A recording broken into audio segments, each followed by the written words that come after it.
Olá, pessoal! Eu sou Marcela Mansur Alves, professora do Departamento de Psicologia da UFMG, coordenadora do Projeto Laços, e vamos dar sequência ao segundo vídeo da série Desvendando o Perfeccionismo, uma jornada de conscientização e transformação. Neste segundo vídeo da série, nós vamos continuar explorando as características principais de funcionamento de uma pessoa que é perfeccionista. Nesse vídeo, você vai ver os estilos de pensamento perfeccionistas, os comportamentos mais típicos de pessoas perfeccionistas, a natureza paradoxal do perfeccionismo e algumas das consequências positivas e negativas de ser perfeccionista. Bom, a gente estava falando anteriormente que o perfeccionismo tinha a ver com o estabelecimento de padrões elevados de desempenho e avaliações excessivamente críticas sobre o próprio desempenho. Então, vamos pensar nesse exemplo. Aqui eu tenho uma situação de uma pessoa que está prestando concurso público para professor efetivo de uma universidade federal. Um concurso público para professor efetivo, em geral, tende a envolver várias etapas que podem ter ali uma prova escrita, uma defesa de um memorial, uma prova didática e a avaliação do currículo. Bem, vamos pensar que um indivíduo com altos níveis de perfeccionismo, ele está prestando esse concurso. Que tipos de pensamentos seriam mais frequentes nessa situação? É importante lembrar que eu posso analisar essa situação desde o ponto de vista do que vem antes, ou seja, da minha preparação para o concurso, quanto também depois do resultado de cada etapa ou do resultado final desse concurso. Quais seriam os pensamentos mais frequentes de uma pessoa perfeccionista vivenciando essa situação? Bem, um primeiro pensamento seria: não posso cometer erros, porque senão não conseguirei a vaga. Aqui a gente está falando de um pensamento que antecede ao concurso, né? O indivíduo pode estar pensando que ele tem que se preparar da melhor forma e que ele não pode cometer nenhum erro durante todo o processo, porque um único erro seria definidor do resultado final do concurso. Ele pode também pensar que precisa seguir rigorosamente a rotina de preparação, senão não estarei em condições de competir pela vaga. Outro pensamento seria: meus concorrentes são muito superiores do que eu, envolvendo ali um senso de comparação social que está presente em grande parte das pessoas perfeccionistas. Se eu não passar neste concurso, vou decepcionar as pessoas que acreditaram em mim. Isso tem a ver com aquele aspecto do perfeccionismo que nós trabalhamos no primeiro vídeo, que diz do perfeccionismo socialmente prescrito, que é imaginar ou pensar que existe uma expectativa elevada do outro com relação ao seu desempenho e que, se essa expectativa não for cumprida, isso significa que você será uma pessoa de menor valia para aqueles outros que estão ali nas suas relações. Um outro pensamento é: se eu não passar no concurso, serei uma fraude. Bem, todos esses pensamentos, eles podem acontecer, e tem vários outros, e que são bastante característicos da forma de pensar ou dos estilos de pensamento de uma pessoa perfeccionista. Aqueles ali são exemplos, né, de como eu posso escrever em uma frase um pensamento que provavelmente aconteceria para uma pessoa perfeccionista. Mas esses pensamentos, eles têm nomes, né? Eles são nomeados, são estilos de pensamento que recebem nomes por causa da forma como eles são manifestados. Então, um exemplo, né, do estilo de pensamento perfeccionista, que a gente pode ver inclusive na situação de concurso, é o estilo de pensamento tudo ou nada. O que significa esse pensamento? Ou eu faço tudo certo, ou eu serei um fracasso. Ou eu faça as coisas de uma determinada maneira ou elas não estarão bem feitas. Aqui tem um exemplo. Se eu cometer um erro, eu sou um completo fracasso. Se eu não esfregar a cozinha com alvejante depois de cada refeição, então não vai estar limpa. Vocês conseguem perceber que aqui existe uma forma de pensar que a gente chama de dicotômica? Ou é sim ou é não, ou é 8 ou 80, ou é acerto ou é erro, ou é sucesso ou é fracasso? Pessoas perfeccionistas não conseguem pensar que as coisas no mundo, elas não funcionam de uma forma dicotômica. Elas funcionam de uma forma dimensional. As coisas não é uma questão de tudo ou nada. Né? A gente pode cometer erros e ainda assim conseguir alcançar aquele resultado. A gente pode não estar totalmente pronto para fazer alguma coisa e ainda assim aquilo não sinalizar que vai dar errado, vai ser um problema ou que a gente vai ser alvo de críticas. Né? Então, o pensamento tudo ou nada, o estilo de pensamento tudo ou nada, ele é muito frequente em pessoas perfeccionistas. Um outro estilo de pensamento que a gente observa muito em pessoas perfeccionistas é o que a gente chama de filtro mental. O filtro mental envolve a percepção de tudo que é errado, né? De tudo que é sinal ou pista de que tem erro, de que tem fracasso, e se ignorar completamente as evidências contrárias disso. Então, neste exemplo, notar o erro, o único erro de um relatório, e ignorar o fato de que o resto dele está impecável. Né? Qual que é a grande questão do filtro mental? É que existe um viés para o erro, um viés para o negativo e uma percepção, às vezes um pouco incompleta, da realidade. Uma vez que a gente filtra apenas o que deu errado, apenas o que é ruim, a gente desconsidera tudo o que aconteceu de bom, tudo de positivo e todos os bons resultados que a gente poderia ter a partir disso. Bom, um outro estilo comum de pensamento perfeccionista é o estilo que a gente chama de eu devo e eu tenho que. Esse tipo de regra, ou muitas vezes autorregras, né, tem a ver com colocar as coisas em condições. Então, eu nunca devo cometer erros. Se eu cometer erros, eu sou uma pessoa pior. Eu tenho que ser o melhor aluno. Eu tenho que dar conta de entregar tudo sempre no prazo. Eu tenho que escrever esse texto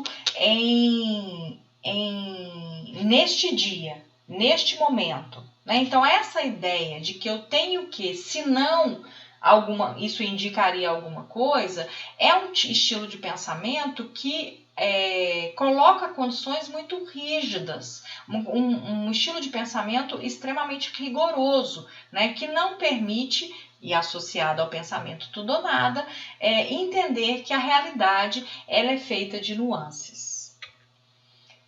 A catastrofização é também um estilo de pensamento perfeccionista que indica que algo ruim necessariamente vai acontecer a partir daquele desempenho, daquele comportamento que eu espero atingir.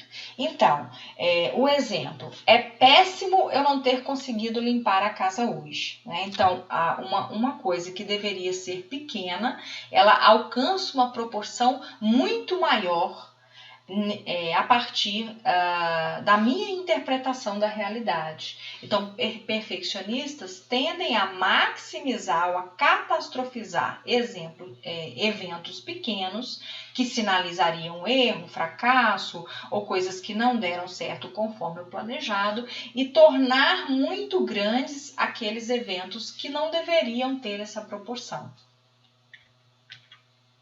Um outro estilo de pensamento é o que é chamado de rotulação.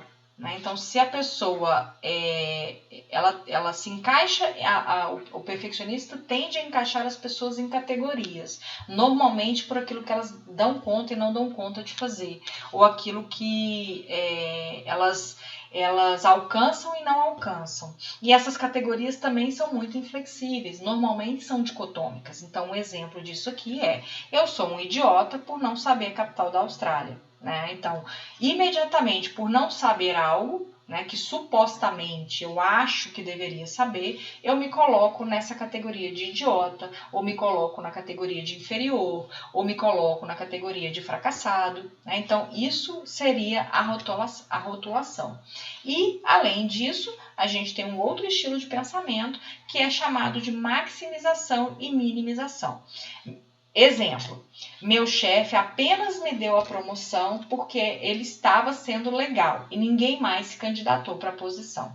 Vocês conseguem perceber aqui que, ao mesmo tempo que eu minimizo as minhas conquistas, que eu direciono um olhar negativo para os meus feitos, eu maximizo os feitos das outras pessoas? Então, olha só, eu só consegui essa promoção porque não tinha ninguém mais concorrendo. Ou porque aquela pessoa, o meu chefe no caso, estava sendo legal comigo. Nunca por algo que eu fiz de bom. Nunca por algo que eu dei conta de fazer. Né? Nunca por mérito meu.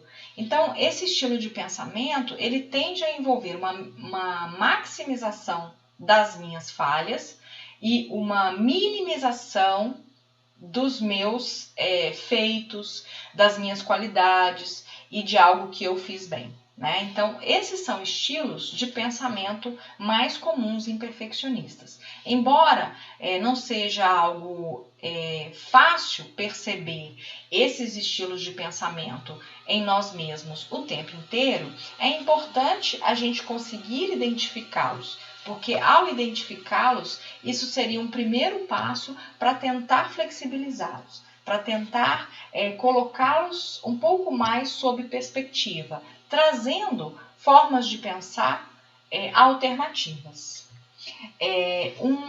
Algo muito importante quando a gente está falando de pensamentos perfeccionistas é que todos eles estão atrelados a uma crença anterior central, que é: se eu for perfeito, não haverá nada para criticar, julgar ou rejeitar, nada para se envergonhar, e serei aceito, serei inteiro e terei valor. Então, a ideia central, né, de uma crença básica de um indivíduo perfeccionista, que é a perfeição como algo que o blinda, algo que o protege de ser rejeitado, de ser criticado, de ser envergonhado e, portanto, ser totalmente aceito e ter valor. Né? Essa é a crença principal, é essa crença que dá origem a todos esses pensamentos que nós discutimos anteriormente e também aos vários comportamentos que são comuns em pessoas perfeccionistas. Aqui eu trouxe alguns exemplos, pode ser que você faça algum deles e não faça outros, né? Como a gente disse, o perfeccionismo é algo complexo, então nem todos os perfeccionistas vão se apresentar e se comportar dessa forma.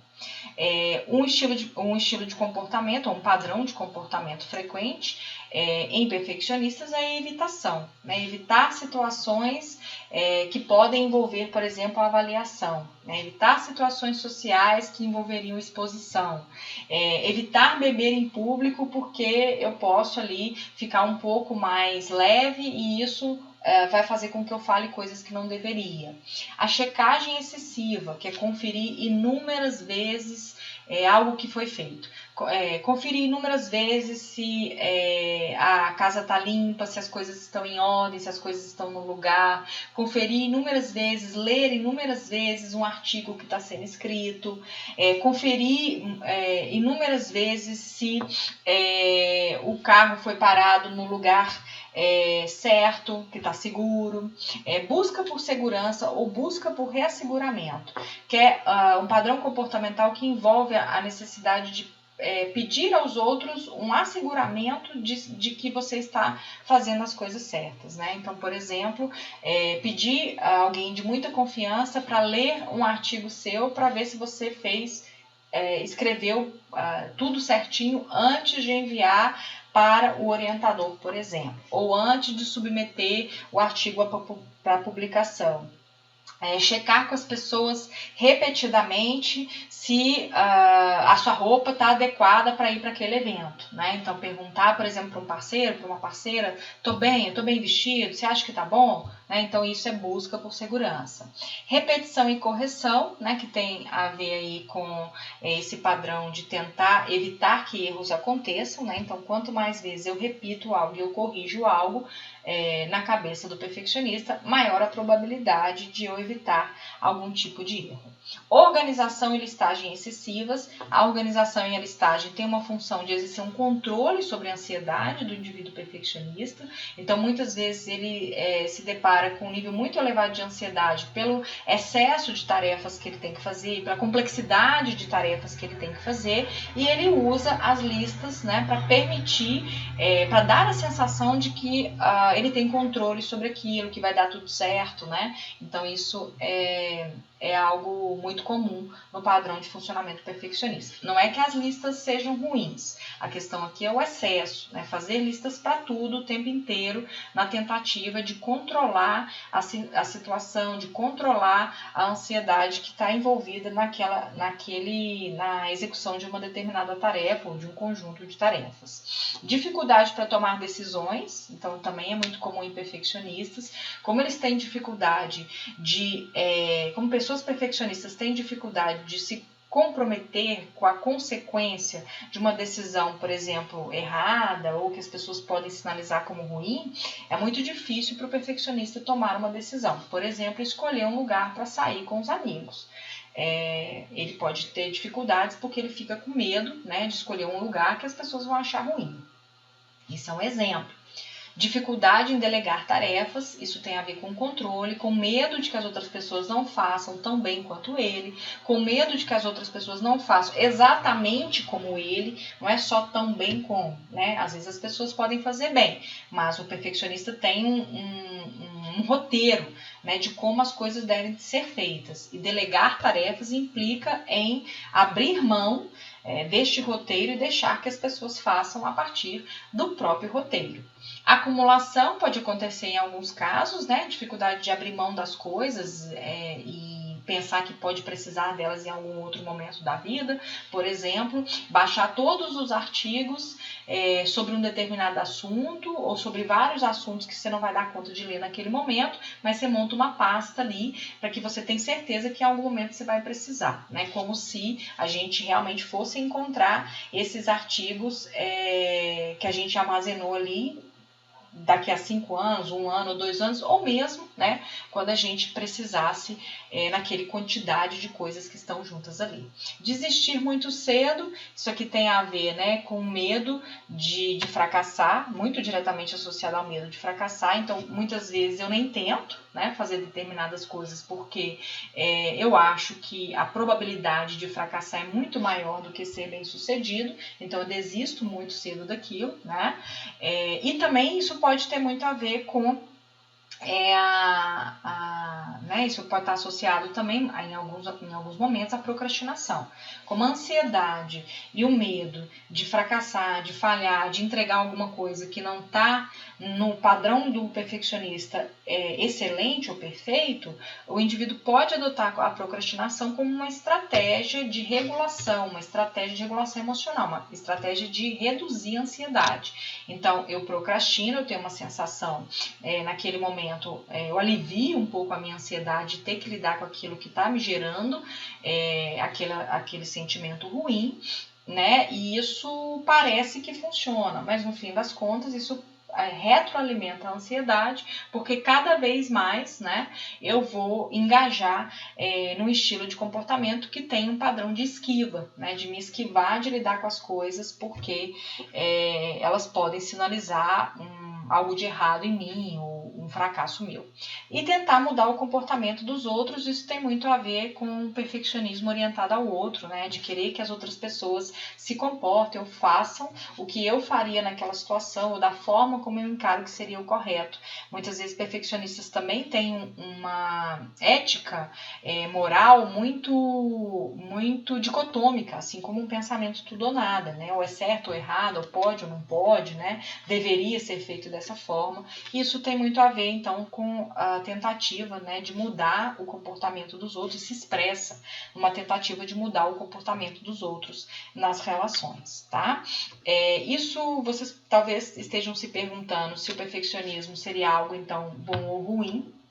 E o que eu posso dizer para vocês é que é algo paradoxal, né? Tanto pode estar associado a desfechos positivos, mas está muito associado também a desfechos negativos. O mesmo perfeccionismo que te faz alcançar resultados elevados é o perfeccionismo que te coloca em situações de adoecimento, em situações de isolamento, em situações de prejuízo à sua saúde física e mental, né? Então, alguns exemplos aqui do que seria bom em ser perfeccionista é que eu sinto satisfação sabendo que fiz o meu melhor, eu gosto de ser eficiente, eu gosto de estar preparado para qualquer situação, eu quero ser bem-sucedido, eu gosto de fazer as coisas bem feitas. E aí? Você pensa que quais são as características positivas que estão associadas ao seu perfeccionismo? Tira um tempinho para pensar, para refletir sobre o que a gente discutiu aqui, para você começar a mapear quais seriam as vantagens de se estabelecer esses padrões tão altos e como ser perfeccionista poderia ser útil para você.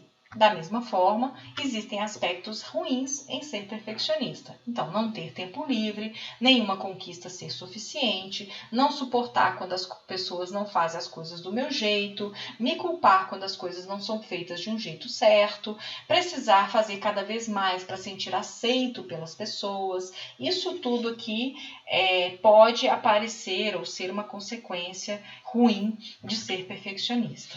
E para você? Quais características negativas você associa ao seu perfeccionismo? Quais são as desvantagens de se estabelecer padrões tão elevados e inflexíveis? Como o perfeccionismo poderia vir a te atrapalhar? Anote um pouquinho, pense um pouquinho, anote algumas das ideias. Isso vai te ajudar também a pensar um pouco mais sobre você.